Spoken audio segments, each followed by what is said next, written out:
안녕하세요. 대단히 입시식이 재밌습니다. 지난번 시간에 커먼 어플리케이션에서의 액티비티 리스트 작성법에 대해서 말씀을 드렸었는데요.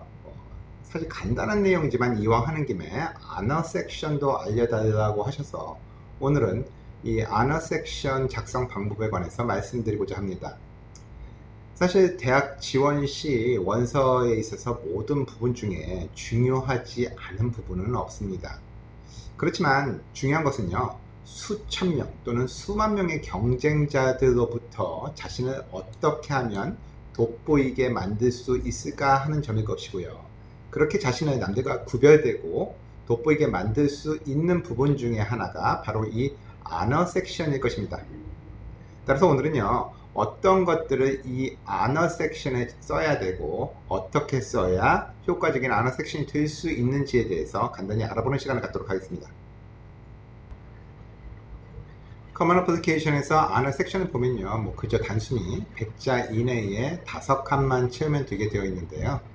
그렇지만 생각하기 따라서는 누군가에게는 힘들게 얻은 상을 5개밖에 못 적는, 뭐 그렇게밖에 못 써서 결국은 몇 개를 포기해야만 하고, 반면 누군가에게는 채울 게 없어서 빈칸으로 내버려둬야 하는 사실이 뭐 불안하게만 느껴질 수가 있을 것입니다. 우리말에도 뭐 상복이라는 말이 있죠. 사실 상이라는 게 누군가에게는 뭐 그리 어렵지 않게 기회가 생기지만 누군가에게는 인연이 별로 없는 경우도 많이 있습니다. 실력이 있건 없건 말이죠. 사실 뭐 올 A에 가까운 학생들조차도 적을 상이 없다고 걱정하는 학생들을 가끔 보곤 하는데요. 이러한 학생들 경우에도 그리 걱정할 필요가 없는 것이, 뭐 올 A면 받을 수 있는 프린시펄스 어워드 롤이라든가 심지어 뭐 대략 한 3.5 정도만 넘어도 받을 수 있는 아너 롤 역시도 이 섹션에 적을 수 있기 때문에 전혀 뭐 적을 게 없다고 걱정하실 필요는 없을 것 같습니다. 사실 뭐 어떤 것들을 아너 섹션에 넣어야 하는지에 대해서 뭐 잠시 혼란스러워 할 수는 있지만 반드시 권위 있고 알려진 상만을 넣어야 하는 것은 아니라는 점은 분명히 말씀드리고 싶습니다. 사실 그렇기 때문에 실제로 커먼업에서는요, 받은 상의 레벨이 학교 자체 내에서 받은 것인지 아니면은 뭐 지역이나 스테이트 또는 전국 단위, 나아가서 뭐 인터내셔널 규모에서 받은 것인지 등을 구별하게끔 되어 있습니다. 이러한 언어 섹션이 아카데믹한 분야에 있어서의 상을 쓰기 위한 것이긴 하지만, 뭐 그렇다고 아트나 뭐 디베이트, 뭐 토론상 등 엑스트라 커리큘러 활동에 관련된 상도 이에 포함시킬 수가 있습니다. 단 여기서 조금 주의를 하셔야 되는 점은요, 스포츠와 관련된 부분은 언어 섹션에 넣기보다는 액티비티 섹션에 넣는 것이 더 적절합니다. 뭐 예를 들자면 뭐 베스트 디펜더라든가 뭐 베스트 플레이어 같이 뛰어난 운동 실력으로 받은 상들을 얘기를 할 수가 있겠죠. 그러면 뭐 전혀 뭐 그쪽에서 받은 거는 뭐 넣을 수가 없겠느냐? 그렇지만 이런 경우에도 만일 스포츠에 받은 상이 학교 성적이나 학생의 캐릭터와 관련되어 있는 경우라면 언어 섹션에 넣을 수가 있습니다. 뭐 예를 들자면 뭐 스칼라 애슬레틱이라든가, 그러니까 운동선수 중에 뭐 일정 공부 수준이 굉장히 높아서 받는 그런 상이죠. 또는 뭐 인테그리티 어워드 같은 경우를 말할 수가 있겠습니다. 자, 그럼 이제부터 어떻게 하면 효과적이고도 파워풀한 언어 섹션을 작성할 수 있는지 그 방법에 대해서 구체적으로 조금 알아보도록 하겠습니다. 각각의 섹션에는 100자 이내로 그 상에 대한 설명을 할 수 있게 되어 있는데요. 이 적은 공간 안에서 보다 강력하고 보다 효과적인 언어 리스트로 보이게 하기 위해서는 어떻게 작성을 해야 할까요? 첫 번째는 리스트 순서입니다. 일단 리스트를 쓰는 순서는 액티비티스 리스트 때의 전략이 그대로 적용이 됩니다. 다시 말씀드려서 가장 경쟁력이 있고 잘 알려진 상을 먼저 리스트에 올리게 됩니다. 국제적, 전국적, 지역 뭐 그런 순으로 차츰 내려가게 되죠. 그렇지만 뭐 순서를 정하는 것이 그렇게 단순하지만은 않은 경우도 발생할 수가 있는데요. 다음의 예를 한번 들어보죠. 여기 보시면 3개의 상이 있는데요. 첫 번째는 크리스토벨 하이스쿨 언어 롤로 그레이드 9학년, 10학년, 11학년 연속적으로 3년 내내 받았습니다. 두 번째 것은 PSAT를 잘 받는 National Merit Semi-Finalist를 11학년 때 받았습니다. 세 번째로는 AMC, American Mathematics Competition에서 Distinguished Honor Roll을 10학년 때 받았습니다.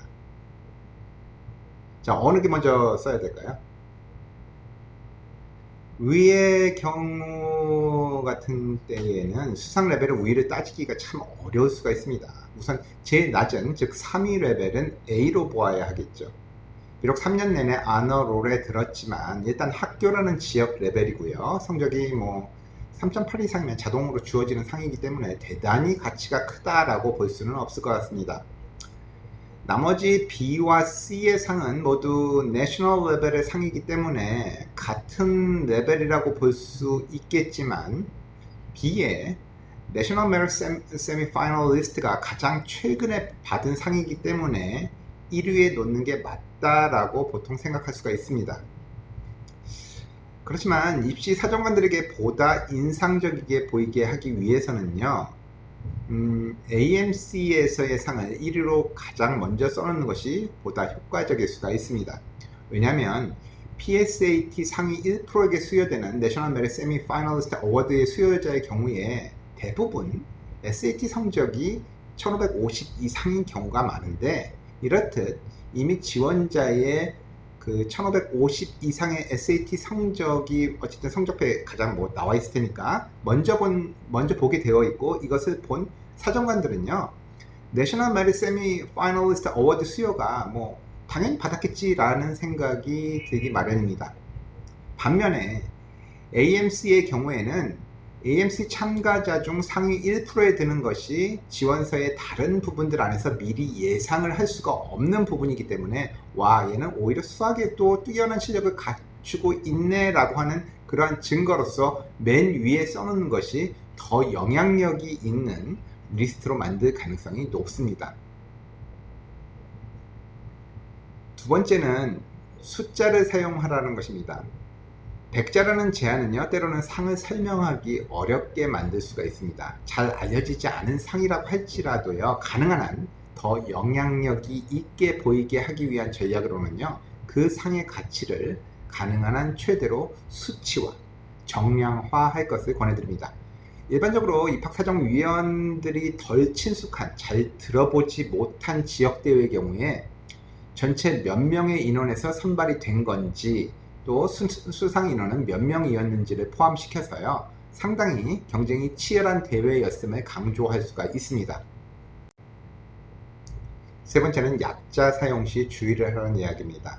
뭐 100자라는 글자의 그 제한을 지키기 위해서 가장 유용한 방법 중에 하나는 약자를 쓰는 것일 텐데요. 그렇지만 뭐 아주 유명한 대회가 아니라면 가능한 피하시는 게 좋습니다. 예를 들어서 뭐 AMC, American Mathematics Competition이라든가 뭐 AP Scholar, Advanced Placement Scholar 등은 누구나 더 약자를 더 잘 알고 있을 만큼 유명하기 때문에 써도 되지만요, 뭐 VCORC 뭐 같은 경우에 Ventura County Orchestral Regional Competition의 약자인데요, 뭐 누가 알겠습니까? 그냥 약자만 썼을 경우에는 도무지 무슨 대회인지 짐작하기가 어렵습니다. 그러나 너무 길어서 도저히 그대로 쓰기가 어렵다라고 판단이 됐을 경우에는 가능한 키워드만을 적는 방법으로 대치하실 수가 있습니다. 뭐 예를 들어서 방금 말씀드린 경우에 뭐 그 대회에서 바이올린으로 1등을 했다 그러면은 first place county orchestra competition에서 컴까지만 쓰고 그 다음에 바이올린 솔로 이런 식으로 쓸 수 있겠습니다.